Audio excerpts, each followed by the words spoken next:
기도하시겠습니다. 하나님 아버지 감사드립니다. 이 시간 또 찬양을 통해 저희들의 마음이 위로받고 격려받게 하심에 감사드립니다. 하나님이 우리와 함께 하심을 믿게 하시고 강하고 담대한 믿음으로 살아가는 역사 있게 하여 주시옵소서. 성령 하나님 이 시간 우리 가운데 임재하여 주셔서 하나님의 말씀이 들려지게 하시고 이해되어지고 깨달아지게 하시며 무엇보다도 믿어지는 은혜의 역사가 있어서 주님 말씀 붙잡고 험난한 생활 살아갈 수 있는 우리 모두가 되게 하여 주시옵소서. 설교자 입술을 주장하시사 오직 하나님의 말씀이 온전히 전달될 수 있도록 도와주시옵소서. 예수님의 이름으로 기도드립니다. 아멘. 전해져 내려오는 교훈적인 그런 예화가 있는데요. 한 무신론자 철학자가 광장에 사람들을 모아놓고 신이 없다라는 그런 강연을 막 했다고 합니다. 그러더니 갑자기 어느 순간에 흥분해가지고요, 자신의 시계를 풀어 제끼면서 이렇게 막 신에게 도전을 했다라는 것이에요. 신이 있다면 내가 5분간의 시간을 주겠소. 내가 당신을 저주하고 당신을 욕할 때 당신이 정말 살아있다면 나를 저주하고 나에게 형벌을 주세요. 이렇게 이야기하면서 이어지는 5분의 시간 동안에 막 신을 향해서 입에 담을 수 없는 모욕적인 이야기와 말을 막 했다고 합니다. 근데 5분이 지났는데 아무런 일이 일어나지 않았어요.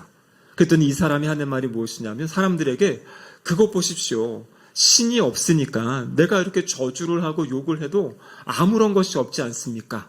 이러면서 이제 신이 없다라는 것을 막 이제 자기의 주장을 했다는 것이에요. 근데 그때 한 노인이 이렇게 이야기를 했다고 합니다.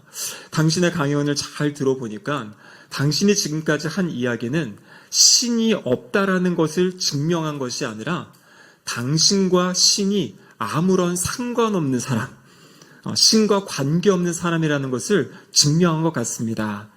저는 그리스도인인데 제가 하나님과 더불어 살아가다 보면 하나님은 분명히 제가 잘못할 때 저를 책망하시기도 하고 징계하시기도 하고 저를 올바른 길로 이끌어 주시는데 당신이 지금 그렇게 하나님을 저주하고 욕해도 하나님이 아무런 반응을 하지 않으신 건 하나님이 안 계신 게 아니라 하나님이 당신을 내버려 두신 거다.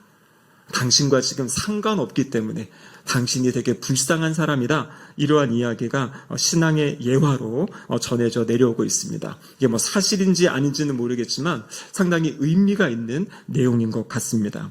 그럼 우리 로마서는 복음에 대한 말씀이라 그랬습니다.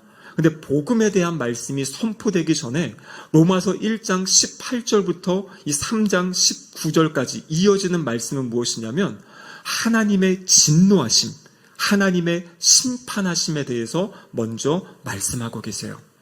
근데 우리가 하나님의 심판, 하나님의 진노 이러면 구약성경에 나온 것처럼 구약성경 특별히 여러분 신명기 28장에 보면 순종할 때 받는 복이 있고 불순종할 때 받는 저주가 있지 않습니까? 그 저주의 내용 가운데 뭐 질병에 처한다든지 이방 민족의 침입을 받는다든지 뭐 여러 가지 눈에 보여지는 어떤 전쟁이 막 일어나고 이것이 이제 하나님의 심판, 하나님의 진노의 모습으로 이제 구약 성경에 나타나 있어요.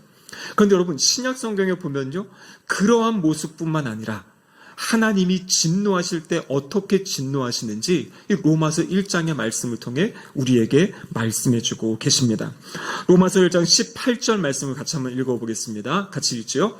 하나님의 진노가 불의로 진리를 막는 사람들의 모든 경건하지 않음과 불의에 대하여 하늘로부터 나타나나니. 자, 오늘 이 18절을 보시면 뭐로 시작하냐면 하나님의 진노에 대한 이야기를 하고 있어요.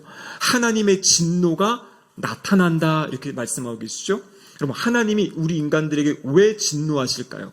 하나님이 진노하시는 이유가 무엇입니까? 아니 하나님은 사랑의 하나님이라고 들었는데 왜 하나님이 인간을 향해 진노하실까? 여러분 사랑하시기 때문에 인간이 죄악 가운데 있는 잘못된 모습들을 보시고 하나님이 진노하신다라는 것입니다. 오늘 18절에 보면 사람들의 모습, 불의로 진리를 막는다. 하나님이 이미 진리를 보여주시고 가르쳐 주셨지만 그 진리를 알려고 하지 않고 또 자기의 마음, 자기의 생각. 그래서 그 인간의 죄된 모습, 18절 다시 한번 보여주시면은요, 두 가지 모습으로 나타나는데요. 모든 경건하지 않음과 불의 이렇게 나와 있죠. 그러니까 우리의 죄는 이 두 가지 모습인 거예요. 경건하지 않음 그리고 불의. 경건하지 않다라는 것은 하나님 앞에서 불경건한 모습으로 살아가는 우리의 죄. 그리고 불의라는 것은 사람들과의 관계 가운데 의롭지 못하게 살아가는 그 죄가 있다라는 것이에요. 이 죄 때문에 하나님의 진노가 나타난다라고 이야기하고 계십니다. 여러분, 그렇다면 성경이 왜 하나님이 진노하시는가? 하나님이 이 죄 때문에 진노하신다고 말씀하셨죠? 근데 그 죄의 그러면 핵심은 무엇인가? 왜 인간이 하나님께 불경건하게 하고 왜 불의하며 살아가는가? 결국에 그 중심은 뭐냐면 하나님이 계신 것을 인정하지 않기 때문이에요. 하나님이 계신 것을 알면 하나님을 두려워하게 되거든요. 하나님이 계신 걸 알면 우리의 삶의 모습이 달라질 수밖에 없어요. 그냥 하나님이 그것을 다 보고 계시고 하나님이 마지막에 그것을 심판하신다 말씀하셨기 때문에 달라질 수밖에 없습니다. 그런데 인간이 그렇게 자기 마음대로 자기 멋대로 살아가는 이유는 하나님을 인정하지 않기 때문이에요. 하나님이 계신 것을 받아들이려고 하지 않습니다. 근데 여러분, 성경을 보면 하나님은요, 하나님이 하나님 자신을 분명히 계시하셨다, 나타내셨다 이렇게 말씀하십니다. 첫 번째로는 우리의 마음속으로, 우리의 내적으로 하나님이 하나님을 나타내셨다 그래요. 그 말씀이 로마서 1장 19절 말씀인데요. 우리 같이 한번 읽어보겠습니다. 이는 하나님을 알만한 것이 그들 속에 보임이라 하나님께서 이를 그들에게 보이셨느니라. 오늘 말씀은 분명히 하나님이 보이셨다 그래요. 어디에 보이셨다고 이야기합니까? 하나님을 알만한 것을 그들 속에 보이셨다 이렇게 말씀하세요. 그래서 성경학자들은 여기서 그러면 하나님이 보이신 것이 무엇인가? 그러면 이것은 바로 하나님이 우리 인간의 마음 가운데 심어 넣으신 양심이라는 것이에요. 아무리 도덕을 배우지 않고 윤리를 배우지 않아도 사람들의 마음에는 양심이 있어요. 그래서 이거는 안 되는데, 이건 안 될 것 같은데라는 그 찔림이 있거든요. 그것이 무엇이냐면 하나님이 사람들의 마음 가운데 심어 넣으신 것이에요. 그래서 임마누엘 칸트라는 철학자는 이러한 이야기를 했습니다. 밤 하늘에는 무수한 별들이 반짝반짝 빛나는 것처럼 내 마음 속에는 양심의 도덕률이 빛나고 있다. 그래서 어떤 사람들은 그렇죠. 우리가 진화되어지고 그냥 자연스럽게 인간이 된 건데, 근데 생각해 보시면 그 인간 안에 양심이라는 것이 있어요. 이것이 바로 하나님께서 그들 속에 하나님이 계심을 가르쳐 주신 게 우리의 양심이라는 것입니다. 우리 외적으로 보면요, 이어지는 로마서 1장 20절의 말씀에 보면 이렇게 되어 있거든요. 같이 한번 읽어보겠습니다. 창세로부터 그의 보이지 아니하는 것들 곧 그의 영원하신 능력과 신성이 그가 만드신 만물에 분명히 보여 알려졌나니 그러므로 그들이 핑계하지 못할지니라. 아멘. 그럼 여기 보시면 창세로부터 그의 보이지 아니하는 것들, 영원하신 능력과 신성이 어디에 나타났다고 이야기합니까? 하나님이 창조하신 만물에 보여져 있다 이렇게 말씀하세요. 물론 우리가 여러분 만물, 이 자연 계시를 통해서는 예수 그리스도를 알 수 없지요. 구원받는 은혜가 있을 수 없습니다. 하지만 여기서 말하는 것은 그 자연 계시가 구원받은 그 믿음은 아니지만 하나님이 계시다, 하나님의 인성, 하나님의 신성, 하나님의 능력, 그것을 자연을 통해서 하나님이 우리에게 가르쳐 주셨다라는 것이에요. 그래서 마지막에 뭐라고 이야기합니까? 그들이 핑계하지 못한다. 하나님께서 말씀하신 거예요. 우리 마음과 심령 가운데 양심을 통해서, 그리고 이 자연, 온 우주 만물을 보여주시면서 내가 있다, 창조주인 내가 있다라고 말씀하셨다라는 것입니다. 그런데 사람들은 어떻게 합니까? 그것을 무시해요. 보려고 하지 않습니다. 드리려고 하지 않습니다. 그 모습, 그것이 바로 이 죄악된 모습. 그래서 하나님께서 뭐라고 말씀하시냐면 그들이 마지막에 핑계하지 못한다. 내가 이미 나를 드러내고 계시해 주었다. 이렇게 말씀하고 계시는 거죠. 그렇기 때문에 하나님을 알만한 것을 보여주셨음에도 불구하고 하나님을 예배하지 않고 하나님을 섬기지 않고 우상을 따라가고 우상을 섬기는 그 모습이 바로 죄라는 것이에요. 그래서 지금도 하나님을 알지 못하고 살아가는 세상의 모든 사람, 우리도 이전에 그랬던 존재들이지요. 하나님 알지 못하고 내가 좋은 것대로, 내가 원하는 대로 살았던 그 모든 사람은 하나님의 진노 아래 있다라는 것입니다. 여러분, 그러면 하나님의 진노가 어떻게 나타나는가? 성경에 보면요, 하나님의 진노가 두 가지 방식으로 나타납니다. 그것이 바로 로마서 1장과 2장에서 주시는 말씀이에요. 먼저 로마서 2장에 보면요, 하나님의 진노가 모든 사람들에게 심판으로 나타나는 것이에요. 그 말씀이 어딨냐면 로마서 2장 5절의 말씀인데요. 전사님 2장 5절 말씀 한번 보여주시죠. 같이 한번 읽어보겠습니다. 다만 내 고집과 회개하지 아니하는 마음을 따라 진노의 날 곧 하나님의 의로우신 심판이 나타나는 그날에 임할 진노를 내가 쌓는도다, 이렇게 되어 있죠. 여기 보면은 진노의 날이 있어요. 하나님의 의로우신 심판이 나타나는 날, 이 날이 언제겠습니까?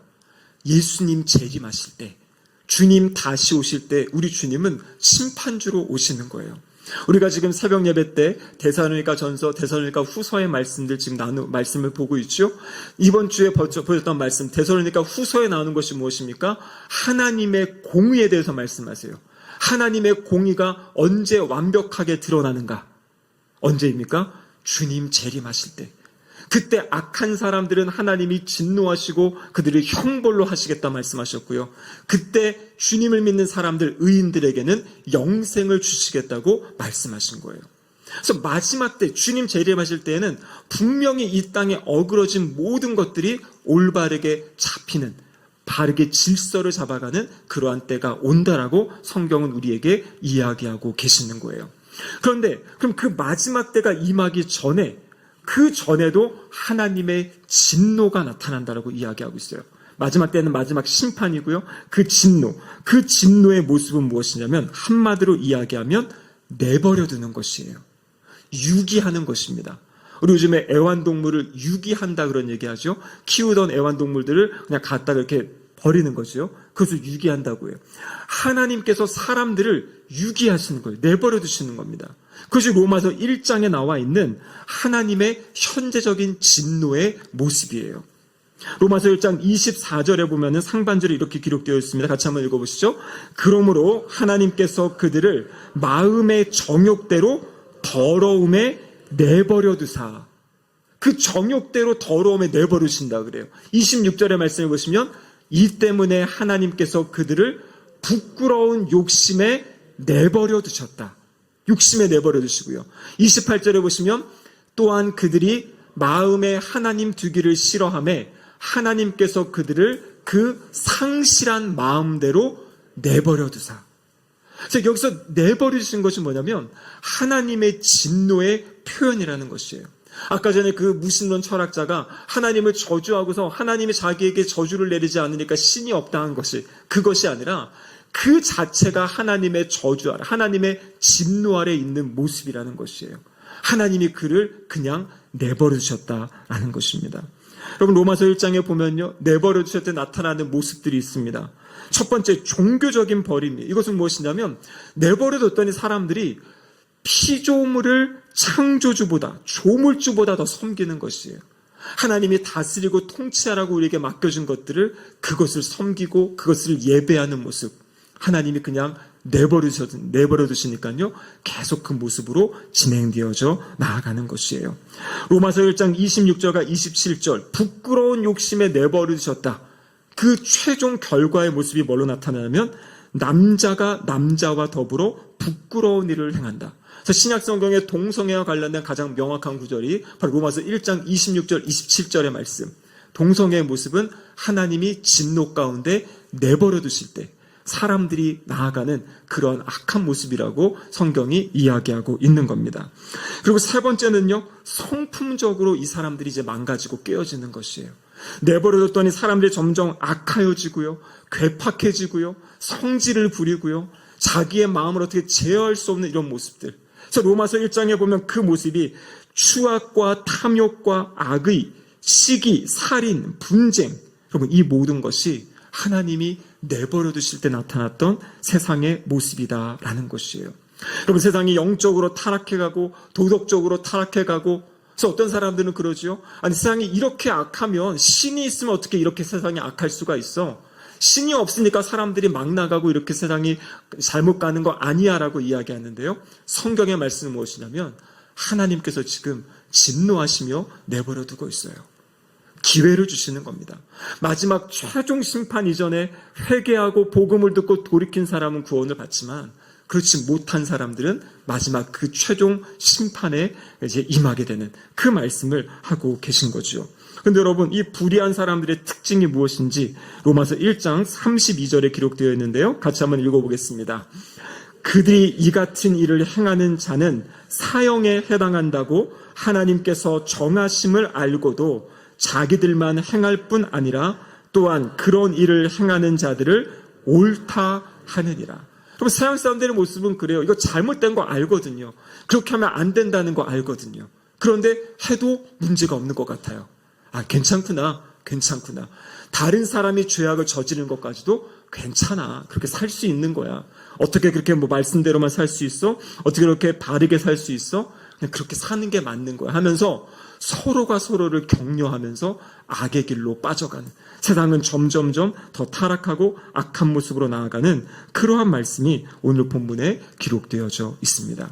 그래서 여러분, 로마서 1장 18절부터 오늘 우리가 읽은 본문 3장 18절까지의 전체적인 내용은 무엇이냐면 지금 온 인류는 하나님의 진노하심 아래 있다라는 것이 이 본문의 핵심 내용이에요. 이 내용을 한마디로 정리한 것이 오늘 본문 19절인데요. 로마서 3장 19절에 보시면 이렇게 되어 있죠. 온 세상으로 하나님의 심판 아래 있게 하려 하십니다. 그래서 온 세상이 지금 하나님의 심판 아래 있는 모습을 보여주고 있습니다. 그런데 여러분, 문제는 무엇이냐면 이 심판 가운데 우리의 힘으로, 어떤 우리의 노력으로 이 하나님의 진노 아래에서 벗어날 수가 없어요. 그냥 우리도 끊임없이 죄를 짓고 죄악 가운데 살아가고 하나님을 부인하는 그런 모습 가운데 있는 거죠. 그래서 인간의 힘으로 아무것도 할 수 없기 때문에, 인간의 힘으로 하나님의 그 의에 도달할 수 없기 때문에 하나님이 우리를 불쌍히 여기시고 긍휼히 여기셔서 한 가지 새로운 일을 행하신 것이에요. 그 새로운 일을 행하신 것, 그것이 바로 로마서 3장 21절에 나와 있는 말씀인데요. 같이 한번 읽겠습니다. 이제는 율법 외에 하나님의 한 의가 나타났으니 율법과 선지자들에게 증거를 받은 것이라. 여기 보면은요, 이제는 율법 외에 하나님의 한 의가 나타났다. 인간의 힘으로, 우리의 힘으로 의롭게 될 수가 없어요. 그래서 하나님이 사용하신 방법이 무엇이냐면 한 의를 나타내셨어요. 그런데 오늘 우리 본문에는 지금 생략되어 있지만 사실 저 이제는 앞에 중요한 한 단어가 있어요. 헬라어 원어에는 어떤 단어가 있냐면 그러나라는 단어가 있어요. 그러나. 그러니까 지금 로마서 1장 18절부터 계속 이 하나님의 진노에 대한 이야기를 하고 있어요. 그래서 인간에게는 더 이상 소망이 없다는 것을 이야기하고 있습니다. 그런데 지금 21장에서 그러나 이제는 그러면서 하나님께서 한 의를 나타내 주셨다 말씀하고 계세요.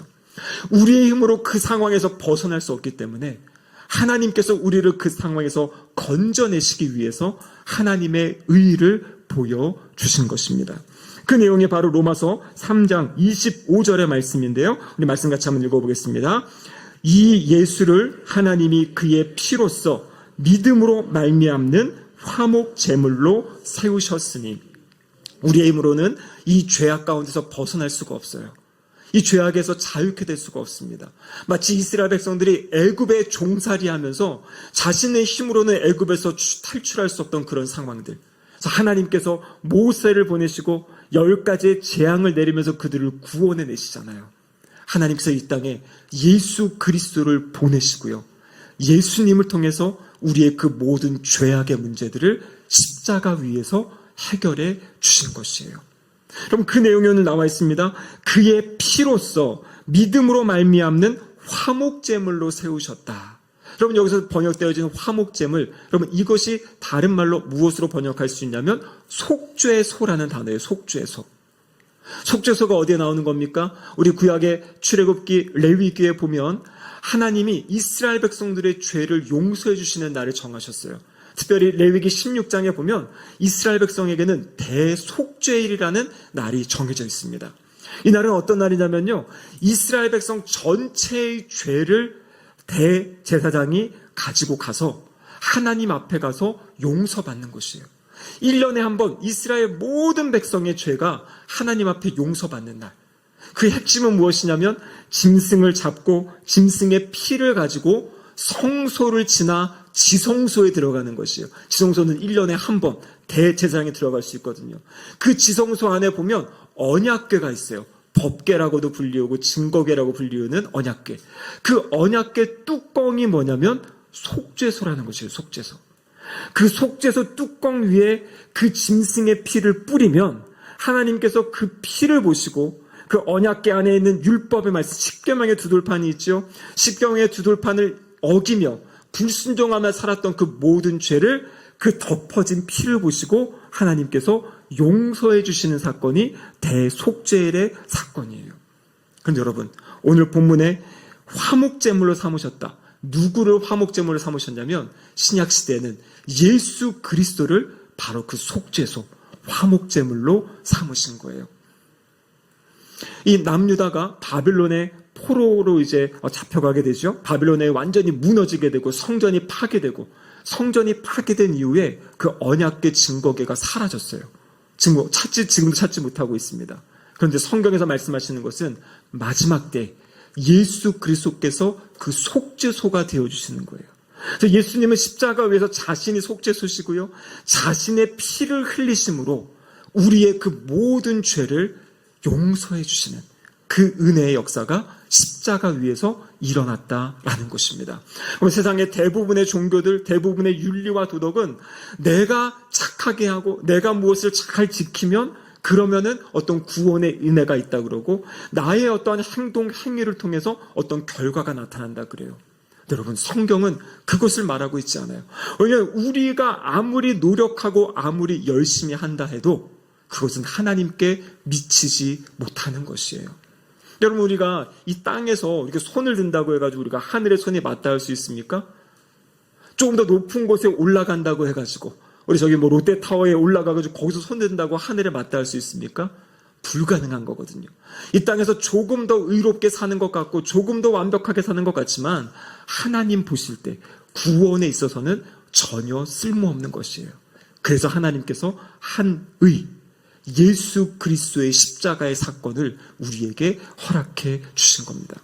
그래서 우리가 구원받는 것은 내가 무엇을 잘해서 구원받는 것이 아니라 십자가에서 예수님이 우리를 위해 피 흘려 주셨기 때문에 그 십자가의 보혈 가운데 나의 죄가 씻김을 받았습니다. 하나님이 이제 나를 죄 없다 말씀하시고 의롭다고 칭해 주시고 하나님의 자녀로 삼아 주셨습니다. 그럼 그 사실을, 그 복음의 메시지를 성령님의 은혜 가운데 믿음으로 고백하는 그 사람에게 구원의 은혜가 임하는 것이에요. 의롭다고 칭함을 받게 되는 것입니다. 그래서 이제는 우리가 내가 무엇을 해서가 아니라 하나님이 전적인 은혜와 사랑으로 나를 의롭다고 말씀해 주셨으니까 우리는 그 은혜에 힘입어서 그 하나님의 말씀대로 의로운 삶을 이제 살아가야 된다라는 것이에요. 그리고 그 삶을 살 수 있도록 하나님께서는 성령님을 우리 가운데 보내주셨고요. 성령님의 도우심 가운데, 성령님의 힘주심 가운데 이제는 의로운 자로서 살아가는 삶을 우리에게 허락하셨다 말씀해주고 계십니다. 말씀을 마무리하도록 하겠습니다. 성경에 보면요, 주님을 알기 전에 모든 사람은 하나님의 진노 가운데 희망이 없고 소망이 없는 삶이에요. 도저히 자기의 힘으로는 벗어날 수 없습니다. 근데 예수 그리스도의 십자가의 보혈이 우리를 죄로부터, 사망으로부터, 사탄의 권세로부터 우리를 자유케 하셨어요. 그래서 이제는 의로움을 따라 살아갈 수 있고 의로움을 추구하며 살아갈 수 있고 아름답고 선한 삶을 살아갈 수 있는 하나님의 자녀, 특별히 오늘 본문에 의하면 그 하나님의 의로우심을 입은, 의로움을 받은 자로 우리를 세워주셨습니다. 이 복음의 메시지를 붙잡으시고요, 주님 의롭다 하셨으니 제가 의롭게 살겠습니다. 주님을 바르게 섬기고 세상에서 의로움을 드러내며 살겠습니다. 이렇게 결단하며 다짐하는 이 시간이 되시기를 주님의 이름으로 축복합니다. 아멘. 기도하시겠습니다. 하나님 아버지, 감사드립니다. 죄악 가운데, 절망 가운데, 좌절 가운데 있던 저희들에게 예수 그리스도를 보내주셔서 주님을 믿는 믿음 안에 새로운 은혜의 역사들을 허락하여 주심에 감사드립니다. 이제 의롭다 하심을 얻은 자로서 성령 하나님의 도우심 따라 하나님의 거룩한 자녀로 살아가는 우리 모두가 되게 하여 주시옵소서. 예수님의 이름으로 기도드립니다. 아멘.